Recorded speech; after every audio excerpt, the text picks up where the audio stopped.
Okay. Okay, perfect. Thank you. Okay, now the webinar is being recorded.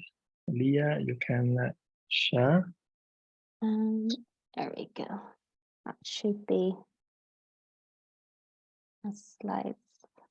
No, it's not my slides. There we go. Now it's my slides. Yeah. Perfect. Thank you very much. So good evening and welcome back to our webinar series looking at reflections on the operation of the Padova Model UPR, as well as exploring possible areas that we could have reformed in light of ongoing challenges or opportunities for change in the simulation. This evening, we will look at evaluation follow-up within the Padova Model UPR, specifically at that sense of how can we as organisers and facilitators of the simulation think about ways that we can constantly evolve and shift and change in the operational design and structure of the simulation for our participants. And at the outset, I really want to stress that the evaluation component, firstly, is something we do take seriously, but also we always ensure that it's learner-centric or participant-centric, whatever terminology you wish to use. We very much avail of the opportunity to request feedback from our participants. That is a core component of our evaluation process and really helps shape the ongoing design of the Padova Model UPR in all its forms, from the simulation itself to the handbook, to the rules of the game, and how we even advertise and recruit for the simulation. But firstly, just to advise for anyone who might be listening thereafter this evening that firstly, of course, the application process is open for the 2023 model, but there has been a change to the deadline. And so we will be accepting team applications up until the 6th of October 2023. And if you have any questions or queries about the application process, how to approach the form, what information you have to submit as part of your team on the form, please do contact the 2023 Secretariat at the email you can see on the slide, and they will be very happy to provide you with any information you require. Sorry, Leah, probably we don't see the right slide. Okay, what slide can you see, Professor? I just see the layout of the of Zoom. Okay, I'm not too sure why that is. Let me see if I can quickly change it. This is the joys of using Zoom technology. Zoom. Yeah. Perfect. Let me see. Can you see a full slide there saying part 1 evaluation? I continue to see the mask of Zoom. Okay, I don't know whether it is a problem with my computer. Allow me to temporarily stop sharing my screen, and then I can bring it back. Okay. And as the joys. So I put. Let me see. I can do. Yes, now it's okay. Perfect. Perfect. Good. And thank you for pointing that out, because otherwise it would be confusing later on in the presentation. So maybe you can show the link Perfect. you mentioned. Okay. So this should now display the email address of the 2023 Secretariat. So again, if you have any questions or queries about the application process, or more broadly about the Padova Model UPR, please do contact the Secretariat at that email address. So in terms of what I'll be covering today, then firstly, looking at what do we mean by evaluation as facilitators of the Padova Model UPR, looking at how we conduct evaluation and what we can ultimately learn from the evaluation process. Because as I touched on in the previous webinar, this is very much a process that constantly evolves and shifts. The Padova Model UPR is something that responds to what our participants tell us by way of feedback. And it's something that's very important for us because it fundamentally is a learning opportunity, a social opportunity, and a chance for participants to learn in an enjoyable, challenging way. And therefore, for us to ensure our participants have the best opportunity that they can, the most enjoyable opportunity they can, we need to listen to what previous cycles participants have informed us of. Then the second part of this presentation just looks then at, if we understand what we mean by evaluation and how we conduct it and why we conduct it, how do we go about implementing the outcomes of that evaluation process? How do we go about understanding the data we have received, because participants' responses are data for this purpose, identifying certain themes, particularly in terms of preparing participants for their engagement with the Padova Model UPR, and then how do we incorporate, where possible, any suggestions or comments. And again, this is not just for the on-site simulation, it's for the more broader training program, it's for the handbook, and even in terms of how we advertise the Padova Model UPR. So what is evaluation then? Now, I had touched on this lightly last week, and I alluded to the fact it was twofold in terms of we evaluate participants and participants evaluate us. In terms of the first part, that's something I will look more at next week. This evening, we're examining more fully the evaluation of the operation of the Padova Model UPR. So I've described it as a four-way process, or a four-way elemental structure, assessing the operation, structure, design, and delivery. So by the operation of the model, what I mean there is communication. How do we communicate to, firstly, interested students? How do we communicate and receive communication from participants during their time on the programme? How do they engage with us? Are our communications comprehensive, accessible, readily understood? Is there a better means of communicating with participants, and for participants to communicate with themselves before they meet each other on site? It also comes down to what I call outcomes. So can we identify that we have met our objectives? And so far as participants tell us they had a great learning opportunity, they feel they have developed their knowledge and understanding of the UPR as a mechanism of human rights awareness, human rights compliance, and within the international system. But have they also felt they've enhanced their skill set? Have they been able to socialize and meet new friends? Have they just basically had an enjoyable time? So when we assess the operation of the model, we're assessing on those objectives that I had identified in the webinar last week. And that ties into participants' experience. I've also listed structure. So last week I talked about how in designing the Padova Model UPR, both as a concept and as a practical project, we have our different stages, the different elements of the simulation. So we have to assess the actual structure of the program every time it is designed and implemented.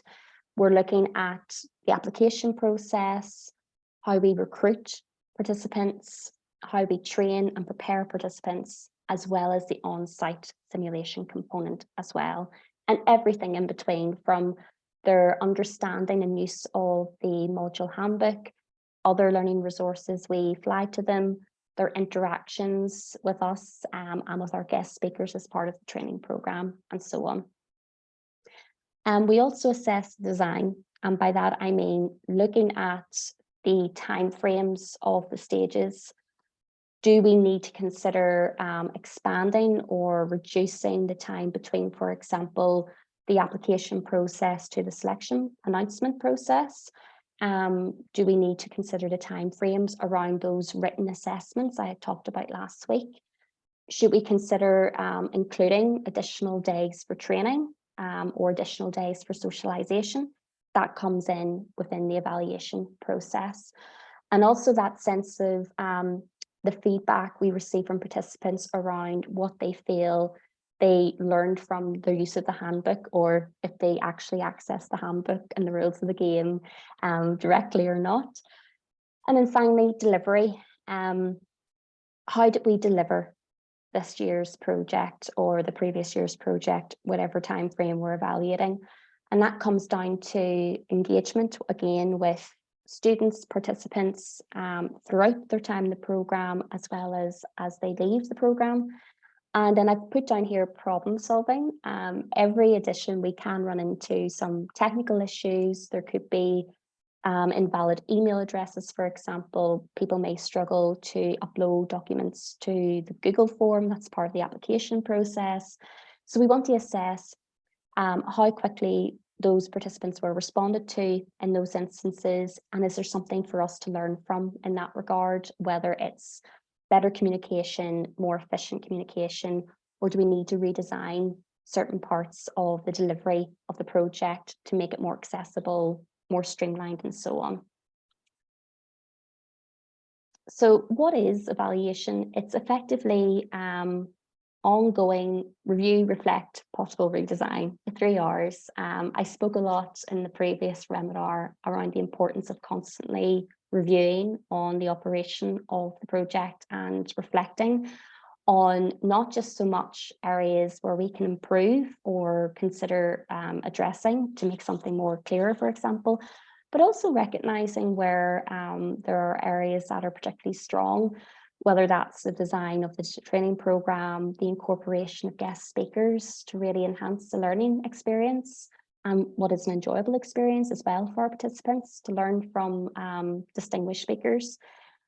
And the evaluation really helps us with that aspect of review and reflection, both in terms of the overarching model itself, but also within those specific stages I alluded to earlier. And it's really important to note that the Secretariat lead on this process. They will be in charge of fundamentally designing the evaluation process, whether that is through a form or through a questionnaire or a survey, overseeing the responses, and then responding to any queries that might come in arising from that evaluation process, and then fundamentally reviewing submissions that are received and boiling those submissions down to clear data, such as what are suggestions from the participants, what did they really enjoy, what did they feel they learned, what do they want to suggest to us are areas of improvement. And evaluation then fundamentally shapes the design and delivery of the next edition, but also helps with the ongoing review of the handbook. So it's not just so much evaluating how things should look or how things should be used, it's ultimately about performance. And it's not necessarily a personal thing, which is what I have advised this year's Secretariat of when it comes to the evaluation process. Whenever we ask for evaluation, and for the process is obviously overseen by the Secretariat, it's not about personalities, it's about the overall project itself. Participants are being asked to talk about their experiences, their learning opportunities, and how they encountered each stage of the simulation. So it's nothing personal, it's purely about performance and an understanding how we can ensure the next edition is interesting, it's exciting, it's something that's fun and worthwhile, and really helps students learn and grow, particularly if they're thinking of this area as their chosen career pathway. And on that basis, firstly, participants are advised on the importance of evaluation and the importance of their input into the evaluation process. And equally, we want to know what they really think and how they really feel. So whilst it's very nice to always receive compliments, to be told that the Secretariat were very friendly and approachable, for example, or participants had a lovely time, they really enjoyed themselves, which is great feedback to receive, but for the purposes of evaluation, we want to know more specifically what worked, what was enjoyable, what needs to maybe be changed, where can we improve. So not just compliments is what I say, it's really about that fundamental design and delivery of the project. And when is it conducted? We have at the moment, because again, this webinar series is about tips and guidance for anyone who may wish to incorporate the Padova Model UPR within their own institution, but also for ourselves to reflect on how the project has grown and what we can do in future years. At the minute, we have formal and informal methods of evaluation, and this is my way of looking at it. In terms of the informal evaluation for us overseeing the simulation, this occurs throughout the programme. And for me, this is about measuring that sense of communication and engagement. So I have there that sense of what email inquiries are received, what questions are being asked by participants. If we see a common trend, I would argue, in emails from participants asking the same question, maybe about how to access something, how to prepare for written reports, how to conduct themselves in a professional or diplomatic manner and conduct, that therefore suggests in an evaluation process for me that something needs to be done to ensure through the preparation stage and the training stage, information is given more readily or more clearly about professional tone and conduct or lobbying. What questions are raised before, during and after training is always a very important gauge for me as informal evaluation.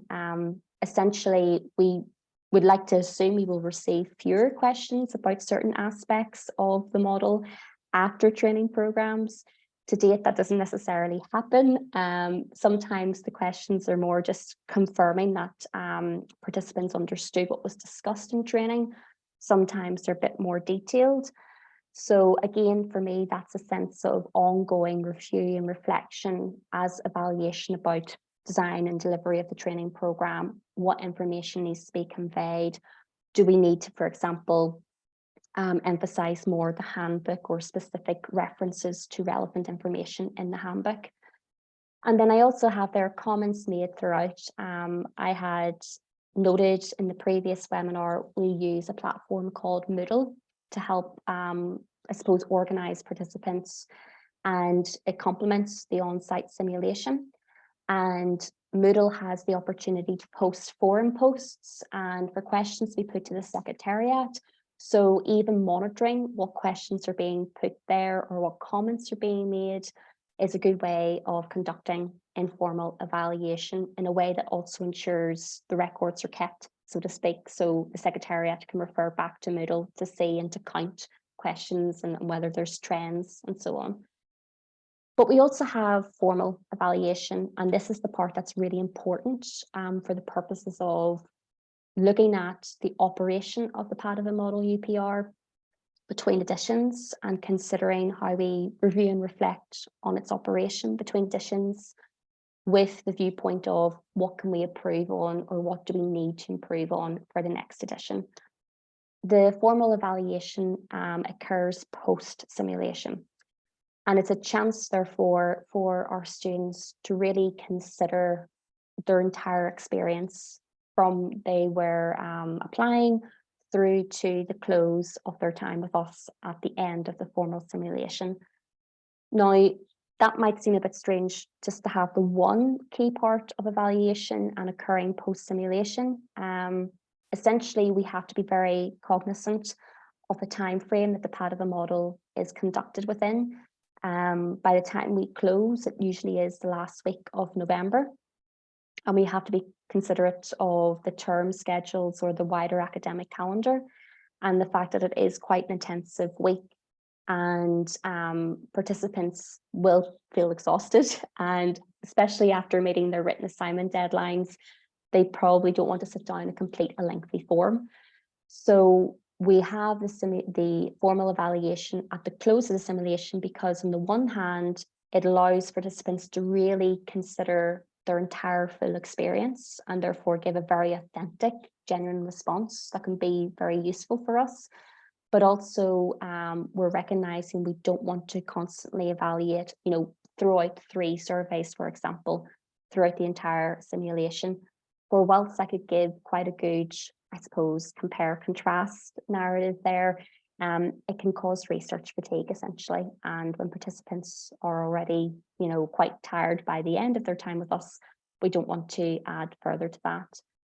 And also, as I've said there, consideration of the wider simulation time frame.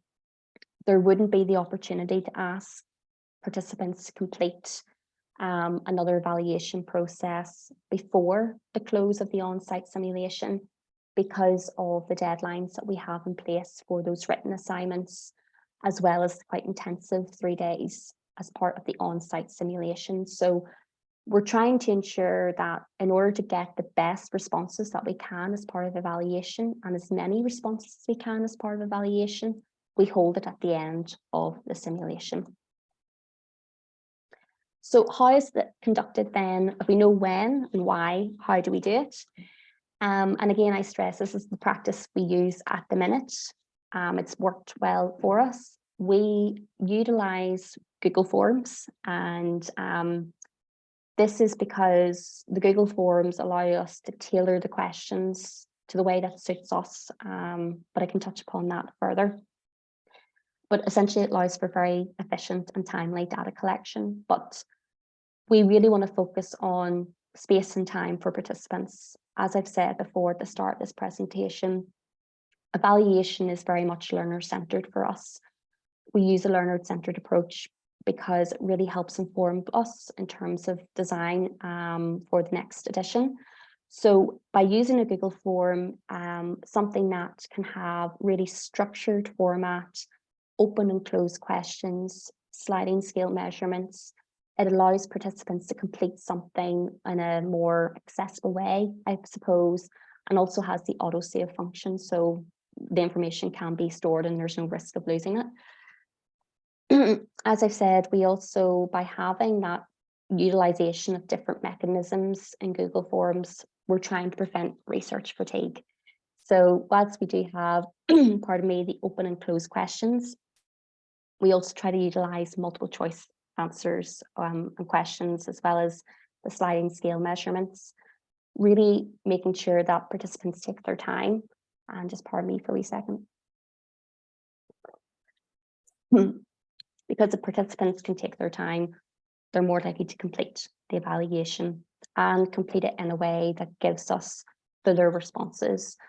It's very easy to say, I can complete the survey.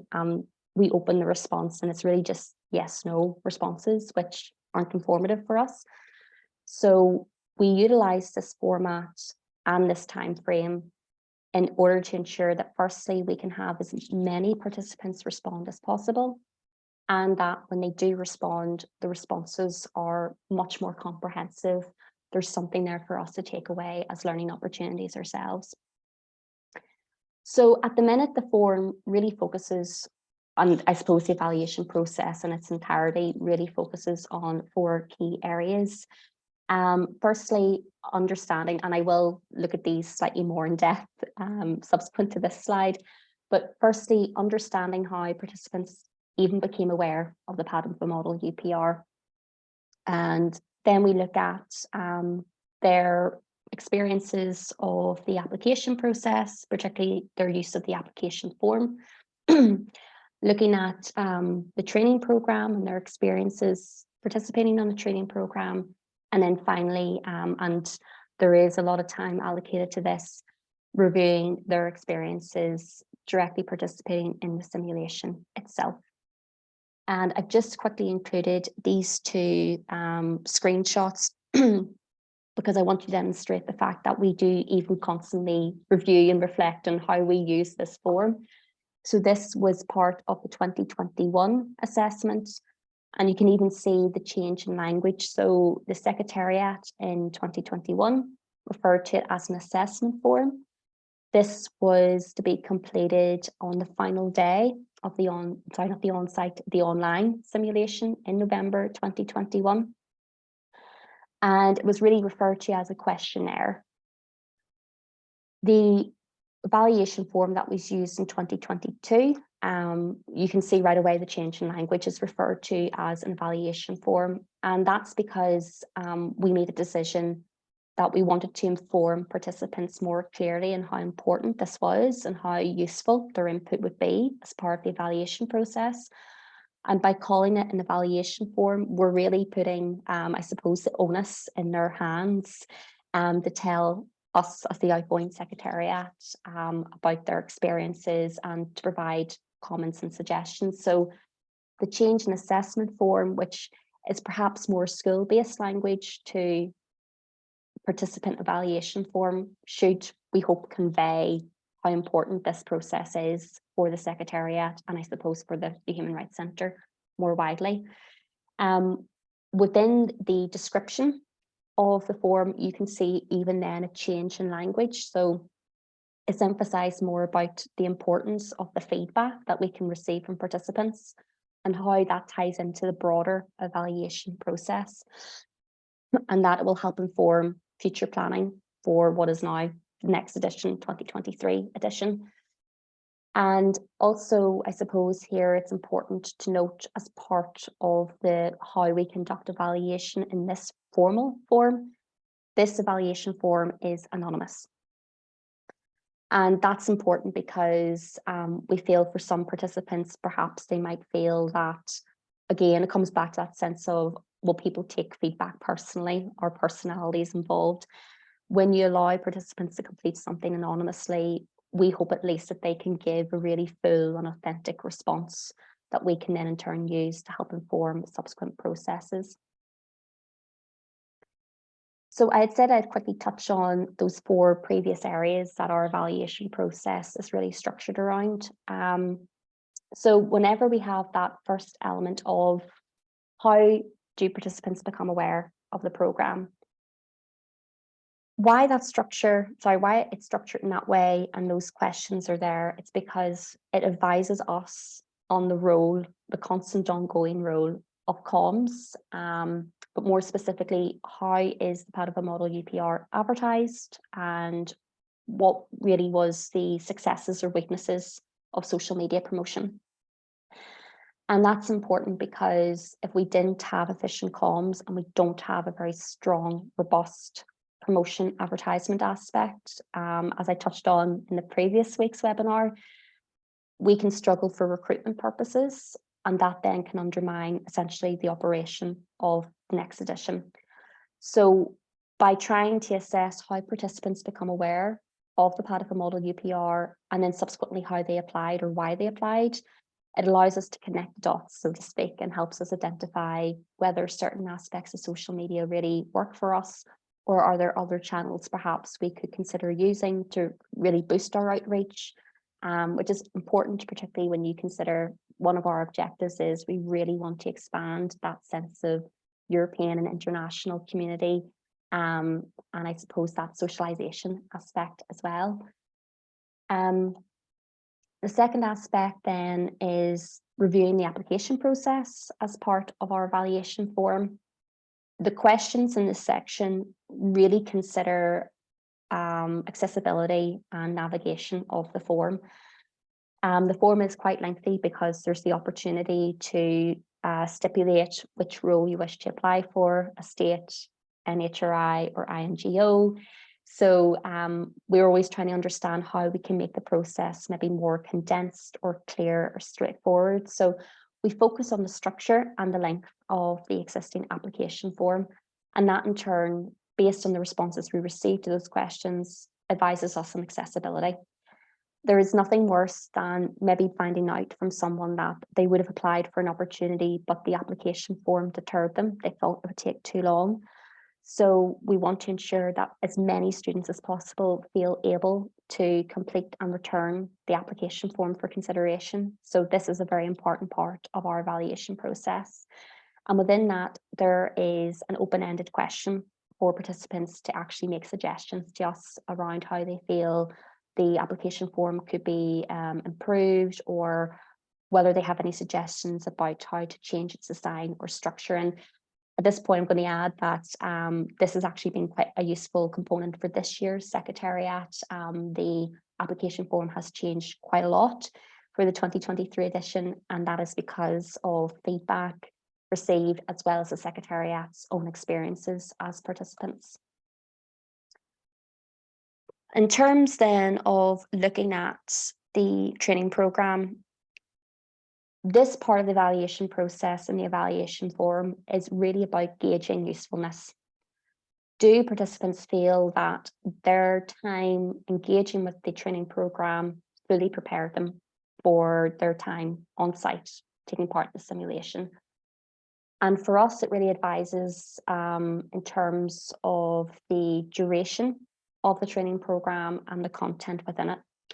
So usually the training program, there are 3 key sessions, and what we're trying to understand is that a viable model to continue with based on how participants feel it prepared them, it was useful and prepared them for their time on site on participating in the simulation. And again, there is an option, an open-ended question for participants to make comments or suggestions more specifically about the training program. And again, I will add that the 2022 evaluation form has been very useful for us this year in terms of considering possible changes and restructuring of the training program.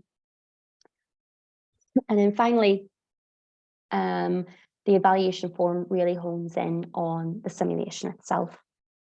And we have a number of questions in this aspect, and it starts from the very beginning, so to speak, by trying to understand what was the role of the handbook and was it used by participants, and not just when they were taking part in the simulation itself, but did they utilize it to prepare for the simulation? Did they refer to it during the simulation? But did it help them for purposes of training and preparation? And that helps us, try to understand how resources are being used and where learning is being gained from. And for us to consider, do we need to review or redesign the handbook? Do we need to maybe make smaller guidebooks or infographics? It's conversations that we're still very much having in the Secretariat this year. But this question, or rather this section, and it's several questions, really will advise us on the overall design of the simulation, what learning resources we provide for that purpose, whether we need to, like I said, consider new resources. And what we also are trying to understand is whether participants feel capable of completing the tasks, including those written assignments that are part of the simulation. And it's also a very good way for us to gauge whether participants felt that they were fully informed of what would be required of them before they actually even applied. And that type of feedback is even useful for us within the broader sense of the communications and the advertising that I had alluded to earlier, in terms of how do we really convey what type of student we think is ideal for this program, and how do they prepare themselves if they want to apply to ensure they can fully engage and participate and not feel stressed, because of course this is supposed to be a learning opportunity, a great experience, and a chance to really be a bit more fun. So we don't want participants to feel stressed, and this is great opportunities for us to understand whether we were able to ensure that balance. And what's really important that I would like to note as part of the evaluation process here in this form is that we have specific questions asking participants to tell us what were their highlights, what do they feel were the highlight for them as participants in the simulation, and also for them to identify possible areas of weakness or improvement. Again, they are open-ended questions, and it's purposely designed that it's uncapped, so to speak. There's no word count, so participants can write as much as they wish. Some participants in the past certainly have, and that's actually been really useful for us. So it's something I think that really needs to be considered around utilizing the open-ended questions, but also saying very clearly to participants what did they most enjoy, and also what do they feel really needs to be improved. When things are spelled out directly, participants then feel confident to actually answer the question in that way. What can be learned then from that process, particularly that more formal aspect of our wider evaluation process through that use of the evaluation form? Firstly, and most importantly, it is an opportunity to reflect on the operational design and delivery, and for us to really identify any areas that should be focused on for the design of the subsequent edition. For example, for this year, I think It was very much unanimous from the Secretariat members who had been participants in the 2022 edition that a key area of focus was lobbying and how training was delivered around conducting lobbying as part of the simulation, and how that best could be achieved. And because of that coming clearly through as feedback in the formal evaluation process, that has informed this year's Secretariat around how then do they design the training programme. Will there need to be a specific session about lobbying? How do we utilise the existing resources, or how do we redesign existing resources to provide greater detail and guidance about conducting lobbying? So we don't conduct evaluation processes simply to tick a box and to give participants a moment to express their, their experiences and their insights. It's actually something we take very seriously, and we will, where possible, try to incorporate suggestions and comments. It is something that definitely informs design and delivery. And like I said at the start of this presentation, we are constantly learning ourselves, and as a result, this programme can constantly shift in line with what is recommended to us by students and by participants. And that is because, and I'm going to emphasise it again, it's the teaching assistant in me, we do very much utilise a participant-centred approach. This is designed to be a fun, interactive learning experience and learning opportunity for students. And as such, they are best placed to tell us what they feel works and what they would suggest maybe needs to be redesigned, or greater guidance given, or more resources could be produced and shared. That therefore means we can work as hard as possible so that participants have as best of an experience as possible. Fundamentally then, we're looking at what can or what should be changed for the subsequent edition. But we also want to identify areas of best practice. I don't want people to go away thinking it's all doom and gloom, so to speak, that we're constantly being told we have to change things. If anything, the evaluation process also confirms those different stages of the programme are useful and they are vital. And by that I mean the training programme stage of the wider project.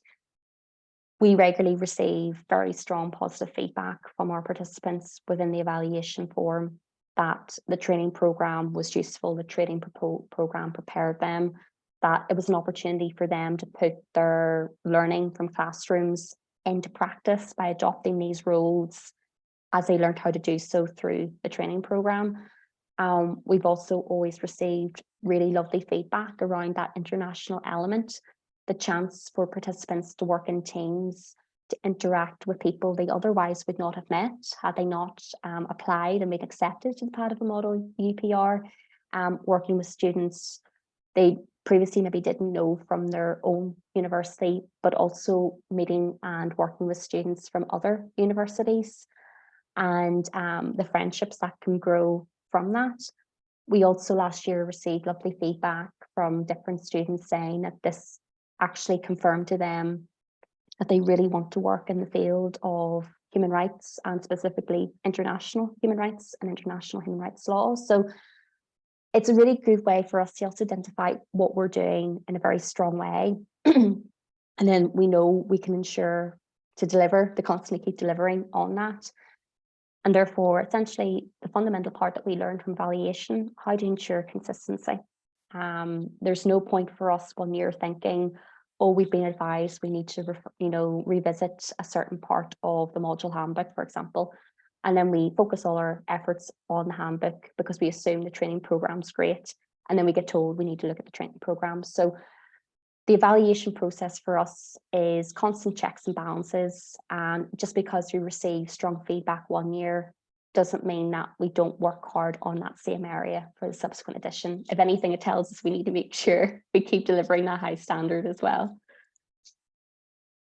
So then moving into part 2 of this presentation, where I talked about then the actual implementation of the evaluation, particularly in terms of responses submitted to that more formal, as I called it, aspect of the evaluation form. This might sound very self-explanatory, but actually the first important part is how are we going to run the evaluation form. Every secretariat will take time to review the existing form or format that's used as part of that formal evaluation process. And as you can see from those slides I shared earlier, where you can note the change in language and the change in structure from 2021 to 2022. That's also because actually some of the feedback received in 2021 was that they didn't feel they had enough time to complete the evaluation form. So we extended the time frame used for that as a part of that. So first and foremost, before we even think about implementing feedback, we need to confirm the process that we're going to receive the feedback in. So we review and reflect on existing practices and redesign if required. The time frame for evaluation is important. So I've said that it will always take place post simulation, but how long that window for evaluation is open can change each year. For the 2022 year, we actually ran it for about 2 or 3 weeks, if my memory serves me correctly. And that was because it was felt that to ask participants to complete the form on the day of or the day after the close of the simulation would just be too much. And the focus here again is that we want as many participants to complete as possible, and those who do complete to give as much detail in their responses as possible. So we extended the time frame to allow participants the opportunity to leave Padova and to really reflect on their experiences. And it did work, because whilst we received fewer responses, we had 45 responses in 2021 to 36 in 2023. Those 36 responses all were much more detailed. And I mean, paragraphs for those open-ended questions compared to 2021. So we're willing to drop slightly on the return rate in order to have the greater response with the more comprehensive feedback that we could then use for the design of this year. It's really important when conducting this evaluation process that firstly we store and record submissions, so then we can always go back and review it, but equally that we input the data into a separate document, usually an Excel sheet, upon receipt of submission. And that basically means then we have a streamlined process, and we can take each response as it comes in, review each response independently, which I'll get onto in a second, and prevents any risk of missing responses, and therefore missing what can be very important feedback. Why I've said that it's important to look at each response independently and not as part of a big smorgasbord of responses is because sometimes you can run the risk of having a bit of a bias. So when you look at each response independently, you're judging that response on its merits. If, and this has happened in previous years, if you review feedback just by scrolling through the Google form responses, you start to see themes that suit your narrative. So that could be, for example, you start to see all the positive praise and think, great, I'm seeing a lot of thank you very much, Secretariat. The training program was very enjoyable. I made friends, because you're just seeing it as you scroll through and your mind's picking out certain words. When you review each response independently, you're really taking it as a standalone feedback, and you can see then more clearly the specific areas that are being highlighted by this respondent. It also means then you don't fall into the trap of seeing themes and trends until you absolutely close the evaluation process and then look at the database that you have produced at the end, and you can see the trends and themes in a more neutral way. And then as a response, you can then identify keywords or key trends and themes that have been used in response by participants to those open-ended questions I had alluded to earlier. And therefore you can separate the positive praise from the much more structured or useful, I would say, suggestions and comments. So just to show, and don't worry, there's nothing here that can reveal participants. This is usually what we would do. We would input the data response at a time into an Excel sheet, and then subsequently review. As I said, that this would have been inputted one response at a time on receipt of the responses. and then you can color code or whatever the Secretariat for that edition felt was an easier way to pick out those keywords and those key trends. But because of the nature of this webinar series, guidance and tips, I think, are very much paramount in this process. And I would really emphasize how important it is to have a copy of the rules of the game for that edition, the handbook, training materials, and so on to hand when undertaking this review, because it can be an interesting way to see if we're lucky enough that a respondent has made very clear a specific issue, maybe with the handbook. They feel if there was limited information given for NHRIs in chapter 4, for example, we can then look at chapter 4 and think, oh, actually there is a point. It's not just that the participant didn't read the handbook. There is something there about, do we need to expand on the detail? And it's also just good as the Secretariat to see for yourself the materials provided to the participants through their eyes, so to speak, because when you're working on designing and delivering the Padova Model UPR, sometimes you can forget what it might be like to be the participant at the other side of the process. And having these materials that would have been provided to participants beside you while you're reading their feedback allows you to see it through their perspective and to understand the points that they're trying to convey. And therefore, in so doing, it's that learning opportunity, again, that can really help inform the next process. I would also advise to work in teams. It can be quite a daunting experience reviewing multiple responses, especially, as I said, for 2022, receiving 36 very detailed responses. It also means by working in teams, you don't run the risk of maybe missing a response or inadvertently miscoding something or not fully gathering all the suggestions and comments. And definitely utilize features of, I have here Google Forms because we use Google Forms, but I know other programs and platforms have similar features when you're designing questionnaires and surveys. Very much utilize those existing data sets, whether it's color coding something, using graphs or line charts to help make visual data representations, anything to help you not just collate the information, but to analyze it, to assess it, and then identify those common trends or themes, so you don't miss any important information as part of this process. And as I've said there, color coding is really important. This year's Secretariat analysed the feedback received last year, firstly within a team and secondly by color coding. And it definitely made the process of evaluation much more straightforward and simpler.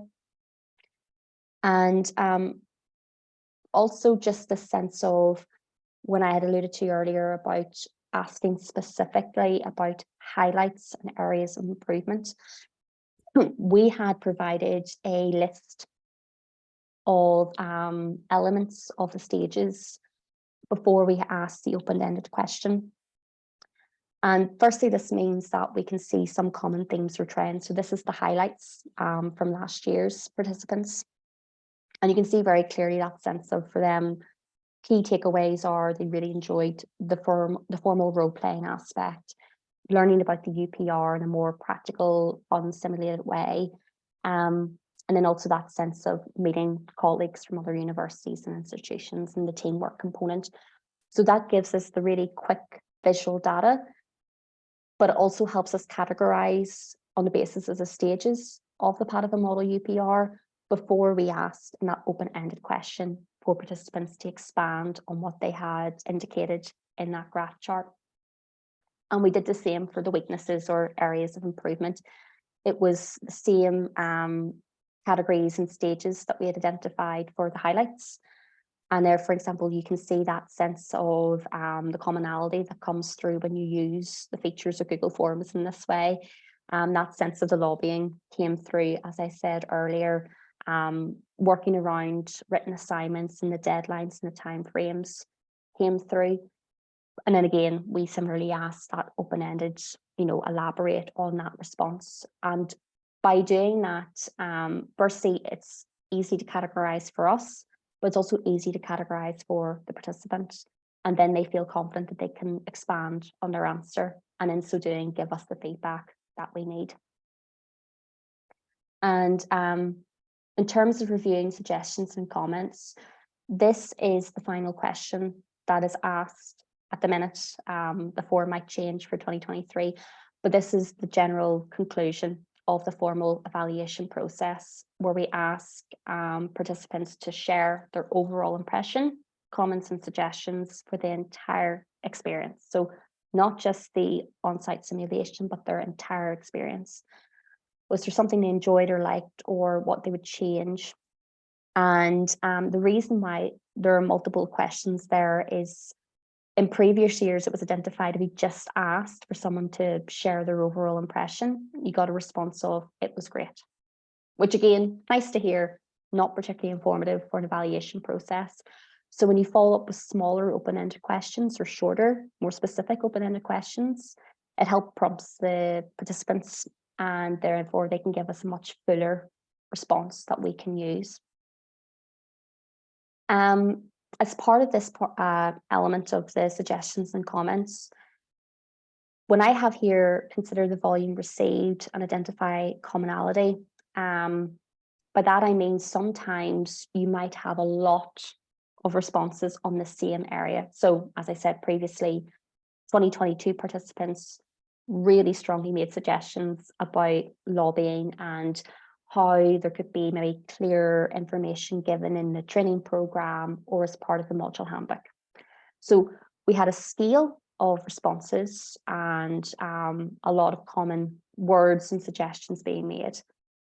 We received 36 overall responses, and I would say about a good 60% all touched on lobbying. At the same time, you might receive, as we have done in the past, one suggestion out of all the respondents, and just because only one person has made the suggestion shouldn't mean that you don't consider it, because sometimes they're actually the suggestions in the comments you need to hear because someone else isn't mentioning them. And by that I mean there was a really good suggestion made by a 2022 participant about the volume of correspondence they received from the 2022 Secretariat. They weren't so much complaining, it was more to do with they felt the scale of communication was great, but there were too many links. You know, click on this link to complete this form, click on this link to see this information. And no one else who completed the evaluation form made reference to this, but it was only receiving that we started to think for the Secretariat this year of how do we then ensure that we're conveying information in an accessible way and a way that doesn't require constant clicks and redirects and look at this form and look at this. Is it better perhaps for us to compile everything to one email, or utilizing attachments and infographics, for example? So just because a lot of people are making the same suggestions, on the one hand, that could, of course, suggest, yep, that's something that has to be looked at. It doesn't mean then you disregard one person's particular comment or suggestion or something that's only referenced by one or two respondents. Sometimes they're the things you really do need to hear because no one else is talking about them, and it might make a real improvement about, you know, engagement or accessibility, which is so important for our participants. When also looking at suggestions and comments that have been submitted, always categorize them. It's a process that we use at the minute. So we categorize on the basis of, is this a suggestion or comment for the handbook, for the application form, for the training program? It just means it's a much more efficient, streamlined process, but also then for the incoming Secretariat, what should happen is then it's easier for them to see what is being suggested to them as they, in their own way, start the design and delivery of the next edition of the Padova Model UPR. And something that I would make by way of suggestion is that there should be coding about or around rather the potential scale of that suggested change. So I have some questions that, you know, are just suggestions, but is it a quick fix? Is what's coming as a suggestion something that you can change within 5 minutes? So For example, something that was undertaken by the Secretariat this year was to produce a link tree with all the relevant links to the Human Rights Centre's website, to the application form. I think there's also links to the social media platforms of the Human Rights Centre on that link tree, just because then it's much more efficient for communications and for the social media promotion. That was something that could be fixed in 5 or 6 minutes, because it was mentioned by the Secretariat themselves as past participants. They found it quite hard to try to find information. They had to keep Googling things and to Google the relevant social media platform. So that was a quick fix. But does it require additional workload? Usually there's a trend of receiving suggestions or comments about you should run a separate workshop on. So you should run a separate workshop about how to design a states report, which is one of the written assignments if you're on a states team. Or you should consider holding a specialist question and answer online session as part of the training program. That's something that needs to be evaluated on the basis of, is it feasible? Are the resources there? Do we have the capacity in the Secretariat to do that? Does that or could that cause ramifications for the scheduling overall of the simulation? So it's constant, like I said, checks and balances. And again, does this require structural or schedule change? Some of the suggestions that come by way of the training program, for example, can cause that. We've also had suggestions put in the past about you should hold the application process earlier in the year and close the deadline earlier in the year to make it easier for people to, you know, if they were to be accepted, to arrange their travel and their accommodation. The problem is, in doing so, we actually might miss an academic time frame. We might not be able to allow certain students to apply because they're not yet enrolled. Some students who could be able to apply if we change the time frame actually would then be ineligible by September because they might have already graduated. So you have to think about, just because it's being suggested, is it actually feasible? Is it something you can incorporate? So it might be worthwhile by way of evaluation, but the ultimate part of that evaluation process might be to say, we actually can't incorporate it into the programme. And I suppose, just for the interest of time, to emphasise again that sense of, is it a common suggestion or is it only one suggestion that's being made? There shouldn't necessarily be a hierarchy. That's why we look at each response independently to judge it on its own merits and to consider within the broader evaluation process. And the evaluation process, as I said, is something that's really important, not just in terms of the Secretariat designing the model itself for their edition, but just in terms of that learner-centered approach. So there absolutely is time allocated to evaluation, both for the outgoing Secretariat and the incoming Secretariat, and that is absolutely incorporated into the wider project management and work plan aspect of the Secretariat workload.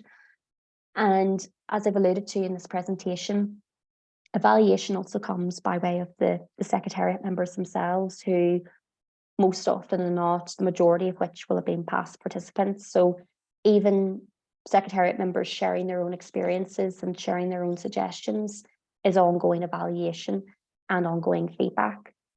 So essentially, this is all conducted because we want evidence-based decision-making. We don't change aspects of the Padova Model UPR because we want to see what it would look like if we suddenly did change what the training program would look like. Changes are made on the basis of the evidence that we receive as way of data from past participants in the evaluation process. And we consider, like I said, the viability and the feasibility of those comments and suggestions and how we can incorporate them where possible. For, like I said, you know, it's considering whether there's an impact on other elements of the project. But equally, if we think it's something worthwhile to consider, we can try to maybe have a trial run of some suggested change just to see how that would look like. So like I said, with the evaluation form for the 2022 participants, we had a trial run of holding that for a longer time frame and not just on the afternoon of the close of the simulation, which is the way it was run for at least 3 years prior to last year. So we're going to see whether that's something that could be replicated for the 2023 edition. And I've already made reference to different things that we've incorporated, but just to demonstrate that we do take the suggestions made as part of the evaluation process and what can we change and how can we do things better, how we take that seriously. Changing the structure of training sessions around team roles. So usually there is training for the state teams, and then traditionally the NHRIs and INGOs were trained as a collective together.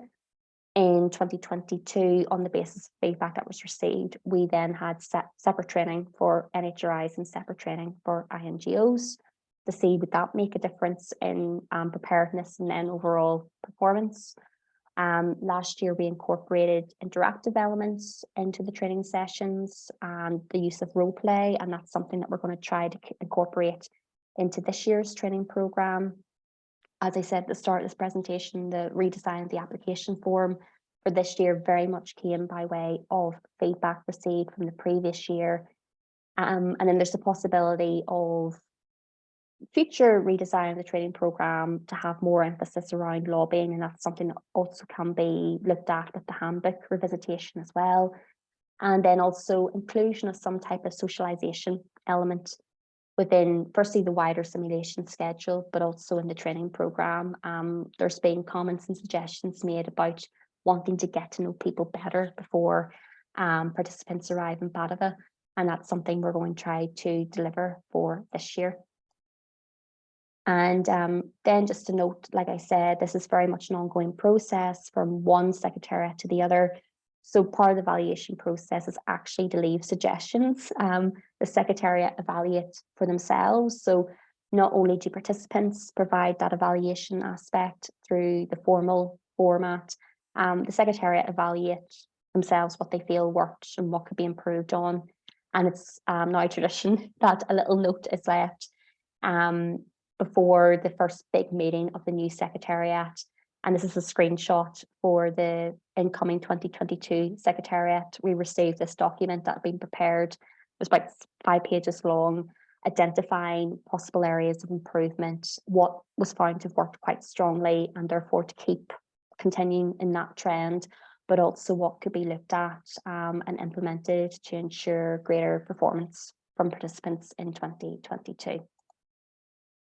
And then I will just conclude by saying, again, conscious of the wider theme around this webinar series, and I suppose just to say by way of reflection or identifying possible challenges or, points to consider the timing of the evaluation. So I'd say that we will hold that formal process as an evaluation form at the close of the simulation. There is always scope to be asked about, could we have another smaller evaluation form, maybe specifically focused on a certain stage? For example, having a smaller evaluation form just for the training program at the close of the training program and before the on-site simulation, as it might quickly identify any possible issues and allow for the address of those issues before the simulation itself takes place, and therefore could eliminate any confusion or misapprehension before participants start the Padova model on site. The forms of evaluation and feedback, I have said we have what I call the informal processes, tracking and monitoring questions and queries. Is there commonality in the questions being asked? How are they being asked, and so on? It could be worthwhile to have maybe an ongoing permanently open form, or that participants can post questions to anonymously throughout their time in the project. We could make more use perhaps of the Moodle platform. We do have, like I said, the forum section that has announcements and FAQs, and to date the FAQs haven't really been utilised by participants. Is that an opportunity for us then to really utilise that as a platform? The engagement evaluation, as I've said, we're always trying to look at receiving responses from as many participants as possible, and as detailed responses as possible. And we did see that short, the drop of 9 responses from 2022 to 2020, sorry, I beg your pardon, 2021 to 2022. But at the same time, the dividend was we received much more comprehensive responses that ensured we had a really evidence-based evaluation process and decision-making process for this year. But at the same time, how do we go about really demonstrating the importance of evaluation from the participants of each edition? We have changed the wording and we've changed the description in the evaluation form. Is that something to continue with, for example, or making it more expressly clear in the handbook about the importance of evaluation for us to learn as overseers of the Padova model? And then again, wider questions around the feasibility of incorporating all the feedback, particularly comments and suggestions that are made from participants, and noting that some things can be, like I said, that quick fix of their suggestions could be something that has to be thought about over the next year or 2 years. And then lastly, I have here the point about the Secretariat input and feedback in this. Whilst the Secretariat will design and oversee the more wider evaluation process, learning from participants' experiences and participants' perceptions, I do think there's a place for the Secretariat members themselves to not just evaluate their own design and delivery of the model, but also maybe wider structures and even how the Secretariat as a whole works. It was something I had tried to trial last year. I had created a Secretariat evaluation form for us to complete anonymously about how we felt certain parts, those stages of the simulation, how we had designed them and delivered them, and that we have suggestions for the new Secretariat coming through. And unfortunately, and I think it was to do with the start of the new academic term, we didn't really receive any responses to that. I think I may received 2 or 3 responses, and it just wasn't enough data to really work with. But I think it's something that should be considered incorporating into subsequent editions, just to ensure we're getting as full of an evaluation process as possible, particularly in that sense of the structural design and delivery, and understanding that what is a great performance for the participants should also be a great performance for Secretariat as well. So on that basis, just to emphasize again that we will have 2 further webinars in this series, one taking place on the 20th of July, and then one taking place, it says Thursday there, but that should be Monday, the 24th of July. And thank you very much for listening to this presentation, and hopefully we can have some discussion further yet on possible areas of ongoing reform or change in the model. Thank you very much, Leah. Very well done. Amazing. I didn't realize how complex and comprehensive is the work you do on evaluation, and this is just one part, because next time we have another perspective on it. Before giving the floor to Julia, she has questions for you. I would like just to point out a few things that maybe can slightly integrate what you said from a more broader perspective. So one thing is that many things you said is about rules, norms, and how to communicate these rules and make sure that people really understand this in a way that can be positively evaluated at the end. And this is important because the real UPR is really a lot about rules and formalism. So both as a participant and even more as a member of the Secretariat, to get familiar and to learn how to handle rules, not only obey rules but also invent, change, manipulate in a good sense, of course, and recast rules is a very good exercise if you want to be active, to work in any environment that includes some diplomatic dimensions in it. Second point, what you described is a constant exercise of self-reflection, and this also reflects the fact that the model UPR and also the UPR is an organic process. It's an evolving machine. It's never stay idle and replicate itself the same way. Every cycle is different. Every edition of our UPR model is different from the previous one. So it's really to be part of the Secretariat and to participate in these events is enter into a flow, participating in a flow of events that is, being carried out for several years already. And then finally, and I already cited, the UPR itself is evolving. So it's obvious, it's natural that the handbook may change.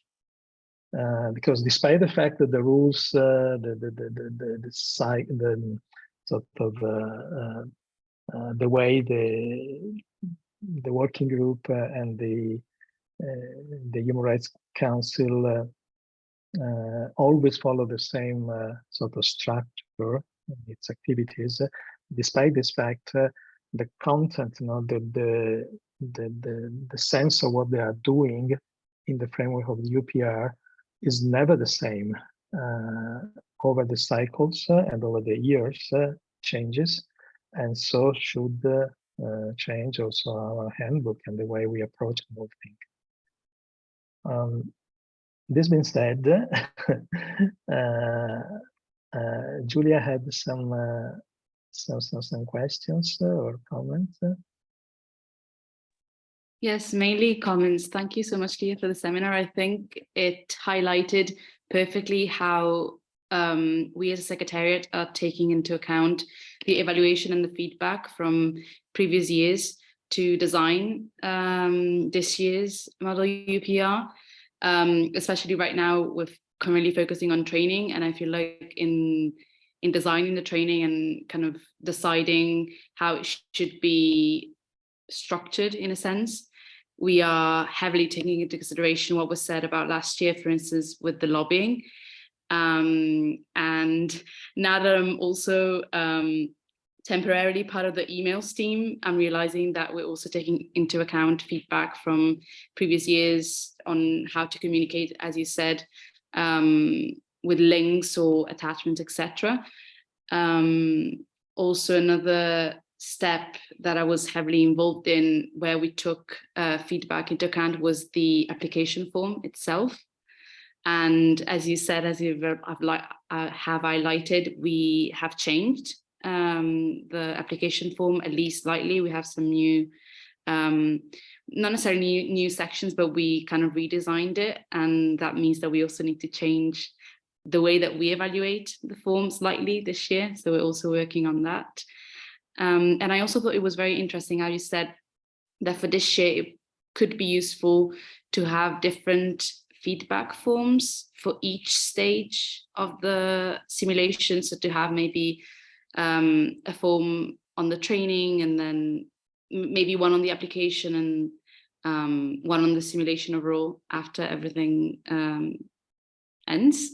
So I don't know if you think that that is doable, because I personally really like that. So maybe once we finish the training, we get feedback right away so that everything is fresh in their minds as well.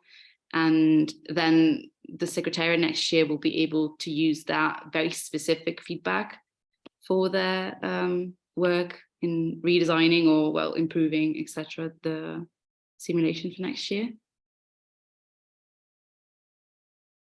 Yeah, thanks so much, Leah. I think this comes from my experience as a teaching assistant, because what we're supposed to do is that midterm, so 6 weeks into the teaching term, we are supposed to ask students to evaluate their learning and their teaching experiences, and, you know, is information being conveyed in an accessible manner? Are enough resources being used, and so on? In practice, that doesn't happen because we never have the time. But what has happened then when we hold our, so we do always hold the formal evaluation at the close of the academic year. We're supposed to do it twice an academic term, but we always will do it at the end. Is that you might have comments being made about, I would have liked to have had more opportunity to discuss case studies or greater use of case studies to balance theory, for example, because I help with the political theory modules. And then at the end of the term, I always think, I wish I had ran something like this earlier, because then I could have really helped make a much more exciting learning experience. And what my learners want is something that's more practical. I could have incorporated that to help their learning experience and make a much more enjoyable modular experience. So it's based on that, and recognizing we have so many different stages. And I mean, I'm sure, as you know yourself, as a past participant, the transition from the training program to the actual simulation seems to happen so quickly. And you're still trying to work your way through the training program and different components, and what lobbying will look like, and how does that explained in the handbook. And I think just having the opportunity for much shorter, you know, something that could be answered in 10 minutes maximum, like yes or no text box question error type format, would help the Secretariat identify if there are any issues about understanding before the simulation takes place. Because what I have noticed in my time, you know, since 2021, is that there are always the same issues arising about not understanding how to complete an assignment, for example, which could be answered in 5 minutes if it had been asked before the simulation, before all those deadlines. And what can be a bad, you know, like someone maybe could not understand how to prepare their statement. So as an NHRI, and you have to deliver your opening statement, if you feel you haven't prepared your opening statement effectively, it might then have an impact on how you conduct your lobbying, and you identify what parties you want to build alliances with, and so on. So if we can find a way, I think, at least based on what I've seen before, this seems to happen. If we can find a way to identify common issues that could be answered or addressed very quickly before the actual simulation, so between the training period and the simulation, that means then hopefully we won't see those same issues arising, and therefore participants feel much more confident, much more engaged, and can actually enjoy what they're doing. Because I think also with the lobbying, there's so much stress approaching the lobbying period that participants don't actually enjoy it. And it is supposed to be a really fun simulation of what actually happens in the UPR. And for some, they're so worried about how they're meant to conduct themselves and how to do it in the time frame. They don't enjoy it, and it goes by in a blur. So it's, how do we identify as part of our evaluation process, addressing those types of issues before they can actually arise, and mean every single stage can be enjoyed by the participants. They come away, have learned something, and they've enjoyed it. And I think if we could talk about how we can incorporate those smaller evaluation forms, but then the other hand of that is it can be done. You can create short condensed forums, but how do we ensure participants actually, you know, complete it? It's another thing entirely. So I don't know whether we say something like, if participants complete this evaluation form, they get 1 mark that goes towards their overall score or something, you know. But that, you know, is a process that we could talk about. But I just think part of the ongoing evaluation process isn't just so much for us to know how things are working, it's also what we can do to stop issues arising before they happen. Yes, I think that's great also, because from the concept team, I remember we proposed having a Q&A session after the training, and then we realized that it wasn't feasible in terms of schedule, like timing. So I think that a Google form would be a great way to condense that, because of course everyone can take 10 minutes to complete it. And as you've said, we could maybe create maybe an email with frequently asked questions or some common challenges that arise or issues, and then this year we also have the Monday, so I feel like it could be a great idea to kind of get ideas on what to tackle and what to talk about during the Monday, because we're going to have kind of like a wrap up. Well, it's an introductory, but kind of wrap up session in terms of quick last minute training on salient points. So I feel like that's a great idea, especially since looking at the design of or what we were thinking about for this year's simulation. I think what I've also learned as well is that participants can be a bit shy, particularly when you just are starting the training program. So I know when we were designing the training program last year for NHRIs, we always incorporated like a question slide. So we tried to always ensure during the presentation and at the close of the presentation, there were time for questions to ask, you know, are the participants following along with the training? Do they have any questions and so on? And more often than not, everyone said, oh, I understand it, no problems, no questions. And then what would happen would be, you would check the email and there might be 2 or 3 questions about the training program because they didn't want to ask them in front of others and ask them live on Zoom. So I think if we have, you know, the space to do the forums to allow people to ask the questions quietly and knowing they can maybe have direct responses, or like you've said, Julia, that sense of the FAQs, it lets people get the information they need and not feel shy or embarrassed. But hopefully with the social components we're trying to incorporate, people feel much more at ease with each other this year. And maybe that means they can have the confidence to speak in front of each other. But that's definitely something that I've noticed in the past couple of years. There's always that little bit of apprehension about talking in front of people when they've all, you know, been confirmed as participants and they're starting the training program. And it's trying to get the confidence to say, I actually do have a question, or I do have an issue. And even that's part of learning for us. How do we ensure that we have that space? Participants feel confident to ask questions and to know that they're not going to get judged, that they'll get the information that they need.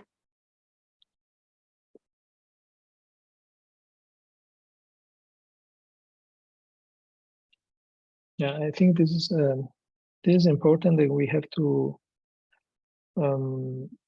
encourage also, I don't know how, people, members of the teams, to really work seriously in the team. And it's difficult, of course, to make this suggestion. So there is a mosquito here. But I don't know how this can be included in the evaluation sheets that we have. So evaluated or take into account the quality of the work that the teams do, not only during the simulation, which is obvious, but also before, in the previous days and weeks, when they have to prepare their submissions, and also think a little strategically about what to do, you know, what kind of priorities put in their agenda when they come and perform as state, as NGOs, etc. I don't know whether this element is captured by the questions that we ask or feedback that we require from participants. Is it covered, or is it something that is particularly complicated to? We do have within the current evaluation form that part about your highlights and what you've enjoyed. Teamwork and working as part of a team is identified there, and then the hope is, because that's one of the categories identified with the open-ended question, maybe participants can expand on that point. But I think there's something definitely to be said about making that maybe an entirely standalone component, particularly because working as a team is so important throughout the entirety of the process. And you can definitely see from even the first training session what teams will be working as a unit and which teams, you know, they're hoping one person leads on it compared to working as a team. So yeah, I think there's something to be said about how do we expand more fully on that point, and even reflecting that in the other evaluation process in terms of the actual performances of participants can be evaluated upon. It is included in the criteria, but maybe it's something we can look at to make more express, and maybe look at how we currently score it as well. Not just as a retrospective questions that we ask at the end of the process, but somehow during the process in some key moment. Absolutely. And I think it's because we trust, because we ask for team applications, we're trusting that students have picked for themselves a team, you know, that they're working with friends. And I think we do rely heavily on that trust and that they've made teams in good faith. But it'd be worthwhile, I think, considering how we could have maybe check-in points or something like that incorporated. We can maybe email teams and just ask, you know, in advance of the training program and in advance of their time in Padova, how they feel, and a check-in to see how they're working as a team. Word it in a way that doesn't sound like we're, you know, we're chasing them up or anything. But maybe just have that little informal check-in, and it could help identify if there are any issues from that instance, as opposed to when actually the simulation is taking place on site. Julia.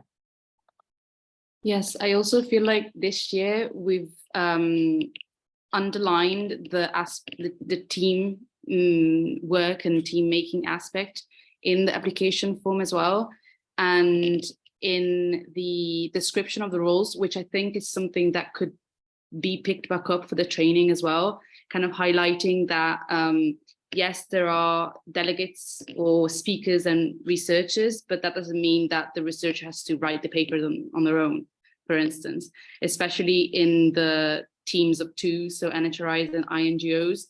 My experience with my teammate, we could have worked better as a team. I don't know if that feedback is shared by everyone in the Secretariat. We could definitely look more into that. But being the researcher, I found myself kind of preparing more material, and then, but anyway, that's an issue of coordination. We could have worked better as a team. So I feel like we can definitely discuss that within the concept team and try to figure out whether that's a point that we could raise during training. And again, to kind of have that question maybe in the feedback forms as well, so that we can, as we go to like onto the simulation, kind of make that clear that teamwork is expected, and of course workload and coordinate, like it should be shared. So I feel like we could, yeah, maybe specify that, because it should be obvious, but it's not for everyone. And in my experience, that was not the case. So I feel like, yeah, that's my comment on this side. Okay, I think it's 10:30 now. We can stop. Thanks again, Leah, and also Julia, for your comments and wise observations. Thank also to Sophia, who is online, I suppose, although hidden in the dark. Okay, and see you then next is Thursday. Yeah, it's the last Thursday, because the last meeting will be on Monday, on a Monday. Yeah. Okay, so see you. Thank you. Thank you so much. Thank you. Bye. Thank you. Always a pleasure. Ciao.